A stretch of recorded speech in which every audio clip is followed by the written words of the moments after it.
Faly marabantsika rehetra manaraka ny fandarana tolotra sy tinadia eto amin'ny televiziona malagasy. Asainay ianareo hiaraka aminay eto hatramin'ny farany. Anio isika ato anatin'ny fandarana dia hiresaka mahakasika ny kolikoly.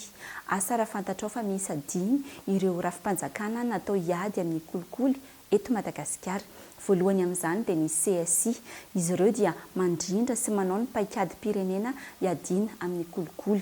Ny samifinina kosa indray dia manao ny fanadihadiana rehetra mahakasika ny resaka arabola ary mahakasika ireny famotsim-bola amin'ny ankapobeny ireny ihany koa. Ny Bionko dia fantatsika amin'ny fanabeazana sy ny fisorohana ny kolikoly ary ny PAK dia rafi-pitsarana mandray an-tanana ireo raharaha rehetra amin'ny resaka kolikoly sy ny mitovy aminy. Ny RAI kosa indray dia rafitra natao amerina amin'ny fanjakana ireo fananana rehetra azo tamin'ny tsy ara-dalàna. Hifantoka amin'izay asan'ny RAI izay ny fandaharantsika amin'ity anio ity ho valintsika atao anatin'ny fandaharana hoe inona ny atao hoe arena azo tamin'ny tsy ara-dalàna. Fantatra hoe azo tamin'ny tsy ara-dalàna ireo arena ireo dia mankaiza ireo arena ireo atao inona tehirizina aiza rehefa tonga ny fotoana tsy maintsy anaovana lavanty azy ireo inona ny zava-mitranga anaovana inona sy alefa mankaiza daholo ny vola azo amin'izany hinona fa tena mahaliana antsika rehetra ny valiny izany fanontaniana rehetra izany ho valintsika ato anatin'ny fandaharana ireo rehetra ireo. Dahoary fanirikely no naka ny sary. Tao anatin'ny 5 taona nitsanganany dia nijoro ho fanohitra amin'ny kolikoly ny RAI na ny Agence de recouvrement des avoirs illicites. Ny taona 2024 hatramin'ny volana Jona 2024 dia fananana azo avy amin'ny tsy ara-dalàna marobe no nogiazan'ity sampan-draharam-panjakana ity. Fiara 270, moto 520, sambo 420, helikoptera 3, trano sy tany miisa 220. Ireo no isan'ny fananana voageja hatreto, miampy ireo harena anaty rano sy harena ankibon'ny tany maro, biby fiompy, zava-mahadomelina sy ny sisa. Misanda 3.20 miliara ariary latsaka kely ireo harena azo avy amin'ny tsirary ny voageja ireo. Mahakasika ny vola tany amin'ny banky sy any anaty finday dia mitentina 5.20 miliara ariary latsaka kely ihany koa no voageja ny RAI hatreto. Raha ny famaritan'ny lalàna aloha zany satria tsy maintsy miainga amin'izay foana tsika dia voafaritry ny 2 amin'ilay tsy volana 7.4 ohatra 5.20 io zany hoe inona ny atao hoe arena azo amin'ny tsy ara-dalàna. Raha mamaky an'io andinin-dalàna io zany tsika dia milaza zany io fa izay fananana rehetra azo tamin'ny fanaovana kolikoly sy mitovy lenta aminy. Izay zany ny voalohany. Inona moa ilay mitovy lenta amin'ny kolikoly? Ilaza ohatra vitsivitsy satria betsaka ny olona manontany hoe fa inona zany eloka mitovy lenta amin'ny kolikoly. Ohatra amin'izany zany alako tsiny ny mety hoe teny frantsay mifangarongaro ny fanararotana andraikitra na abus de fonction, ny favoritisme, trafic d'influence, enrichissement illicite, conflit d'intérêt, concussion na fandraisam-bola mihoatra ny tokony ho izy. Reo zany no mitovy lenta amin'ny kolikoly. Izay zany sokajy voalohany. Ny sokajy faharoa dia ny fanodikodonana fananana na volam-panjakana na détournement de deniers et biens publics. Dia ny sokajy fahatelo farany zany dia ny fanaovana famotsim-bola sy famatsim-bola ny asa fampiroroana, blanchiment de capitaux et financement du terrorisme. Ny vola rehetra azo amin'ireo eloka telo voalaza ireo zany loha hatreto no voafaritry ny lalàna fa arena azo amin'ny tsy ara-dalàna. Raha ny paikady pirenena dia ampiarina mandritra ny taona 2024 hatramin'ny 2023 dia eritreretana ny anitarana ny famaritana ny atao hoe arena azo amin'ny tsy ara-dalàna na avoir illicite. Dia hitarina amin'ny CAP-ariana hafa zany io famaritana io zany indrindrandrindra moa zany ireo eloka misy fiantraika mivantana amin'ny toe-karem-pirenena. Tamin'ny paikady pirenena io moa zany tsika niresaka hoe misy 7 filières prioritaires zany tafiditra ao anatin'izany ny trafic d'espèces sauvages, ny volamena, safira, ny économie bleue, ny resaka ranomasina iray manontolo iny zany fanjonoana, ny letchis, ny girofle, dia azo eritreretina zany ny antarana an'io famaritana ny arena azo amin'ny tsy ara-dalàn'ireo amin'io filière stratégique voalazan'ny paikatim-pirenena io. Ny andraikitry ny aray moa zany araky ny voalazan'io itsy volana io dia eo amin'ny 17 zany sy ny 14 amin'ilay didimpanjakana 2027 dia manan-tanteraka didim-pitsarana fitanana fiazonana na fanagejana fananana. Dia faharoa manarakarak'izay mamerina ny fanjakana ny arena rehetra azo avy amin'ny fanodikodonam-bolam-panjakana. Ny fahatelo dia mitahiry sy mikojakoja ireo fananana rehetra voagejana na voazona zany na ny sandany raha toa ka efa natao lavanty meloa izay fananana izay.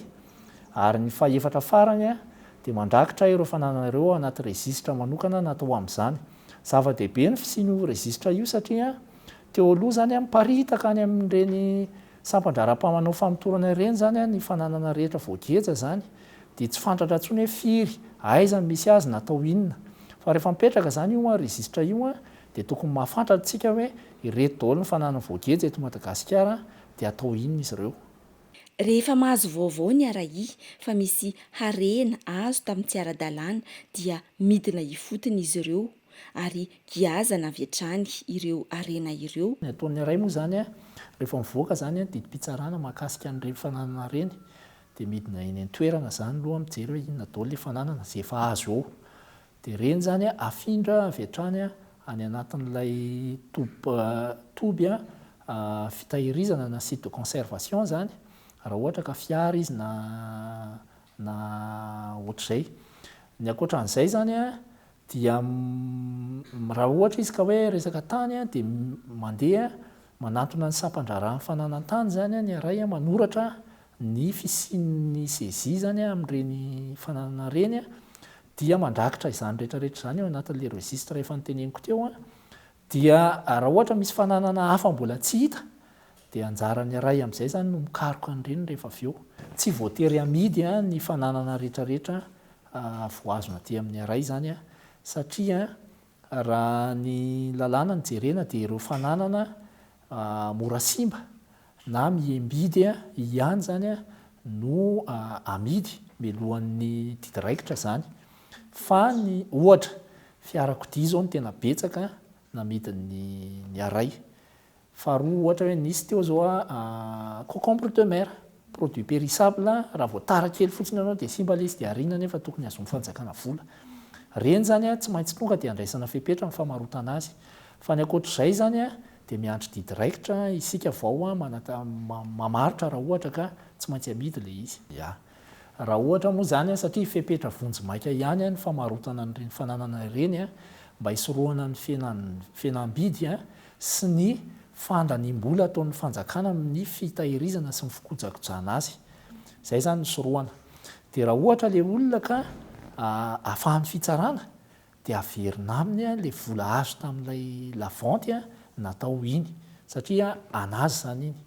Fa raha voaheloka kosa izy dia afindran'ny Arahi makany amin'ny kitapom-bolam-panjakana zany. Maromaro ny sakana zany amin'ny fanatanterahana zany ny asa zany mahakasika ny famerenana amin'ny fanjakana zany ny arena azo amin'ny tsy ara-dalàna. Voalohany amin'izany zany ny eto amintsika zany ataoko hoe ny raha mahakasika ny données zany dia tsy manana données hoe tena azo antoka tsika. Ny faharoa manarak'izay raha misy raha izay données izay dia miparitaka tsy misy fandrindrana zany ilay izy raha anao ohatra fotsiny azy zany. Raha ohatra zao misy fananana gejaina tany raha manantona eny amin'ny sampandraran'ny fananantany ny Arahi manontany hoe misy didim-pitsarana mahakasika ny rakoto mba omeo anay hoe inona daholo ny tany ananan'ny rakoto dia tsy voavalitsika izay satria tsy mbola mipetraka ny digitalisation any amin'io sampandraraha io satria efa mametraka ry zareo zany fa voapiloty fa raha ho Madagasikara manontolo tsy misy. Ohatra koa zany zao ohatra hoe raha hijery tsika fiara dia tsy maintsy mbola taratasy ny fampihita taratasy eo zany le rafitra nefany ilay izy maika be ilay fanatanterahana an'ilay didy mandra-pahazoantsika n'ilay valiteny mety efa tsy hitantsony le fananana dia zany zany a nisan'ny sakana zany a amin'ny fanatanterahana ny asa zany resaka hoe données fiable sy synchronisé ny akoatr'izay moa zany a ny olona tsy ampy mazava ho azy zany a ny fitaovana ihany koa mbola tsy ampy tsy misy ny tonga lavitra satria ny aray koa ny rafitra mbola tena tanora dia mbola eo ampandrindrana zany rehetrarehetra zany zany tsika amin'izao fotoana. Tamin'ireo fananana nogiazana ireo dia misy no efa navotsitra ary naverina tamin'ny tompony taoriny ny fivoahany didim-pitsarana. Manana toerana 3 itobiana ireo fananana nogiazana ny Arai, eto Antananarivo, any Mahajanga ary any Toamasina. Ny fitehirizana an'ireo fananana CGC ireo moa zany a dia manana ny atao hoe site de conservation zany ny Arai 3, ray eto Antananarivo a, ray any Mahajanga, ray any Toamasina. Na izany zany a Antsiranana efa vonona, Toliara efa vonona, Fianarantsoa efa vonona, efa vita ny sonia makasika an'izany zany a fa fametrahana azy fotsiny sisa. Dia misy ihany koa fiara-miasa fanaovany Arai sy ny Bianco ohatra zao hoe any Taolaniaro any misy fananana CGI any a dia tsy tonga any ny Arai a dia mbola ao amin'ry zareo aloha zany mipetraka. Dia ny akoatr'izay zany a ny vola rehetrarehetra raha ohatra ka mbola tsy didiraikitra zany a dia mipetraka any amin'ny banque zany a ireo vola ireo any amin'ilay atao hoe compte de consignation. Izay zany ny fitehirizana azy zany hatreto.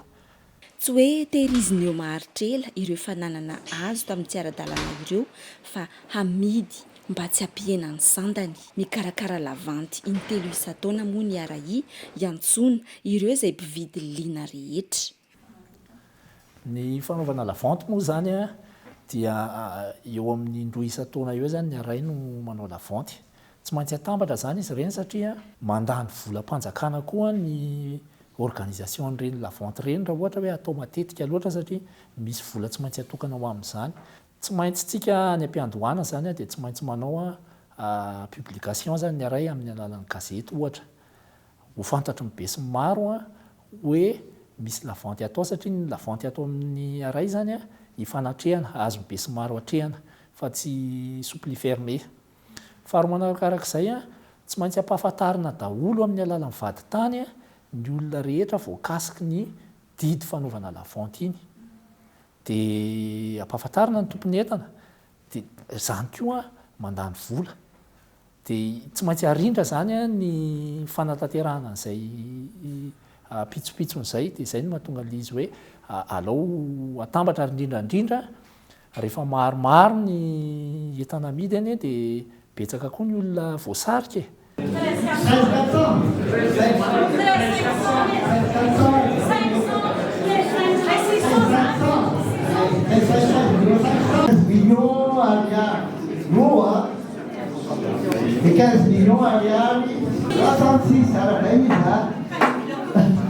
Ny famaritana ny vidina entana anankiray moa zany a tsy itsika ihany manao an'io fa fomba fanao ataoko hoe eran-tany io zany a.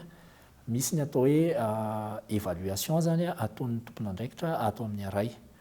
Rehefa vita zany a io évaluation hoe ty fananana ty a tokotokony ho izao ny vidiny a dia mametra zany ny Arai a hoe raha io ny tokotokony ho vidiny dia ohatrinona zany a mifetra farany ambany a anombohana an'io lavanty io.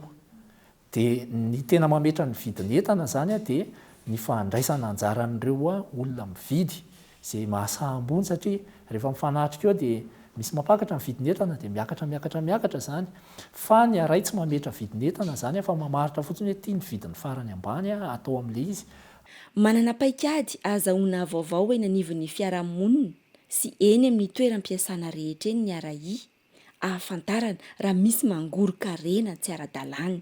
Raha ny paikady aloha zany a voalohany indrindra zany a tamin'ny taona 2024 zany ny Arai dia namokatra zany na namoaka lay stratégie quinquennale du recouvrement des avoirs illicites izay hoe paikady ampiarina mandritra ny 5 taona ho amin'ny famerenana amin'ny fanjakana ny arenana azo amin'ny tsy ara-dalàna.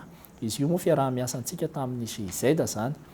Dia ny voalohany ao anatin'io zany ny fanomezana fampiofanana zany ny mpisehatra rehetra ao anatin'izay hoe famerenana amin'ny fanjakana ny arenana azo amin'ny tsy ara-dalàna izay satria ny Arai zany araka ny voalazako teo manantanteraka didim-pitsarana fa ny fakanan'ireny fananana tsy azo ara-dalàna azo tamin'ny tsy ara-dalàna ireny efa tany amin'ny famitorana teny am-piandohana dia efa netomboka dia nofanina zany tsy maintsy hofanina mpisehatra rehetra zay zany ny voalohany faharomonakarak'izay zany a dia ampifandrondrana lalana amin'izay zany a ny fiantsonan'ny olom-pirenena sy ny société civile na journaliste d'investigation mba hifanampy amin'izay zavatra izay zany satria reny lanceur d'alerte reny koa dia manampy be dia be amin'ity asa ity zany efa hitantsika ny fombiazan'izany a tany ivelany dia azo eritreretina ny anaovana an'izany eto Madagasikara. Ny ankoatran'ireo moa zany a dia misy ihany koa ny fiara-miasa iraisam-pirenena tokony satria itsika mpikambana ao anatina ataoko hoe fikambanana aty Afrika ohatra mamerina amin'ny fanjakana ny harena azo amin'ny tsy ara-dalàna mpikambantsika tsika nanao sonia ny fanarahana ny convention des Nations Unies sur la lutte contre la corruption dia mampiasa ihany koa zany tsika ny coopération internationale voafaritoara ny fahaefatra farany dia misy ny atao hoe enquête patrimoniale tsy maintsy atao dia io zany atoato isy rafitra ho atsangana eto anivon'ny aray zany le atao hoe unité de traçage des avoirs criminels io zany tena hiasa bebe kokoa zany amin'ny fikarohana ireny harena azo amin'ny tsy ara-dalàna reny. Dia ny ankoatr'izay moa zany nisy paikadim-pirenena hiadina amin'ny kolokolo 520 sy 4 hatramin'ny 340 no efa mametraka zany tokony hanamafisana ny fanagejana ireo fananana rehetra azo amin'ny tsy ara-dalàna. Misy zany tombontsoa tokony ho an'ny be sy maro nefa sitrahan'olona tokana na vitsivitsy amin'ny fandikan-dalàna. Anao ohatra tsotsotra raha lalana tokony 20 centimetatra ohatra ny ateviny ka lasa 5 centimetatra dia mitera-pahavoazana ho an'ny firenena zany zavatra zany nefa olombitsy tsy manara-dalàna ny mahazo tombontsoa amin'ilay izy.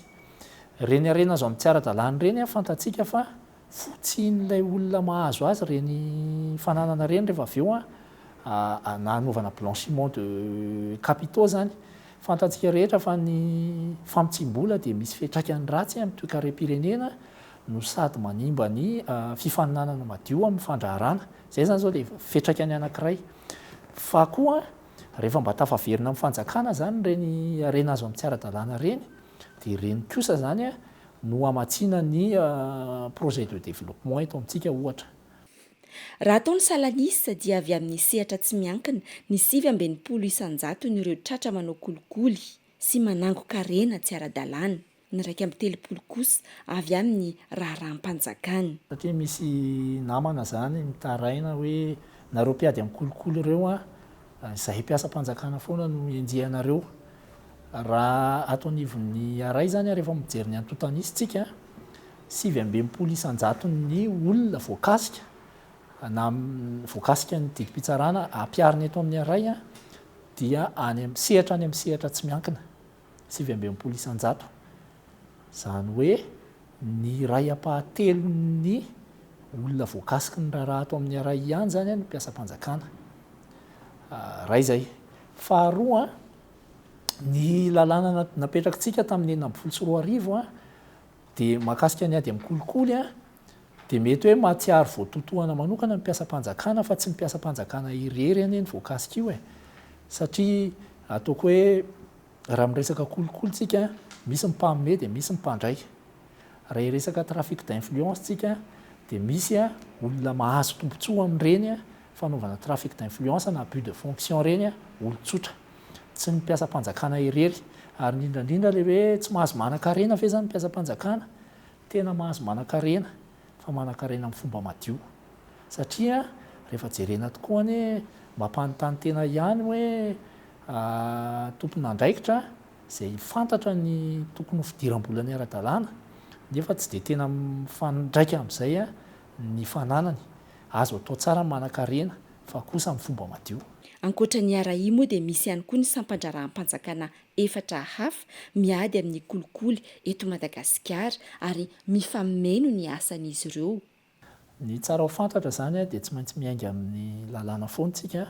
Hatreto aloha zany ny RAI tsy manana an'ilay atao hoe pouvoir de saisine d'office na fahafahana manokatra fanadihadiana avy hatrany zany a raha ny voalazany lalàna kanefa kosa misy ireo rafitra izay afaka manao an'izany ohatra ny bianco ohatra afaka manantona ny procureur de la république ihany koa ny olona izay manana angom-baovao mahakasika an'ireny hita fototra ahitsy kosa aloha hoe hita fototra satria raha zavatra tsy mahari-pototra na fanendrikendrehana miteraka olana hafa indray zay ny CSI zany a dia manao coordination izy a dia manao stratégie raha nahitsika tamin'ny fametrahana ny mpakady-pirenena iny dia ny CSI ny tena nitarika azy ny asan'ny samifine indray a dia mahakasika amin'ny investigation financière na fanadihadiana zany a amin'ny lafiny arabola sy renseignement financier fotsiny zany tena ataondry zareo dia miara-miasa amin'ny fitsarana izy ny bianco koa ohatr'izay rafitra napetraka hiady amin'ny kolikoly a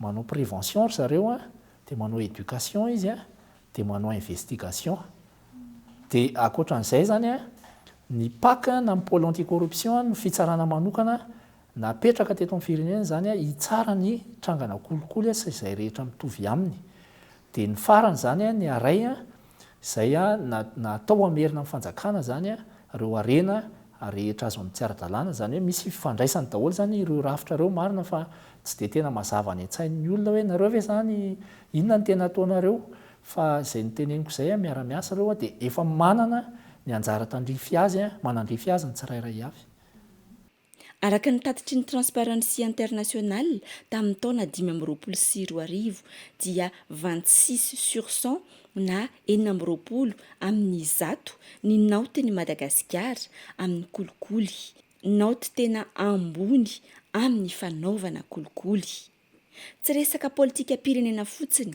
ny ady amin'ny kolikoly fa tena andry ankina ny toe-karena sy tolona ho amin'ny fahamarinana ary mbola tolona maharitra ataony Madagasikara.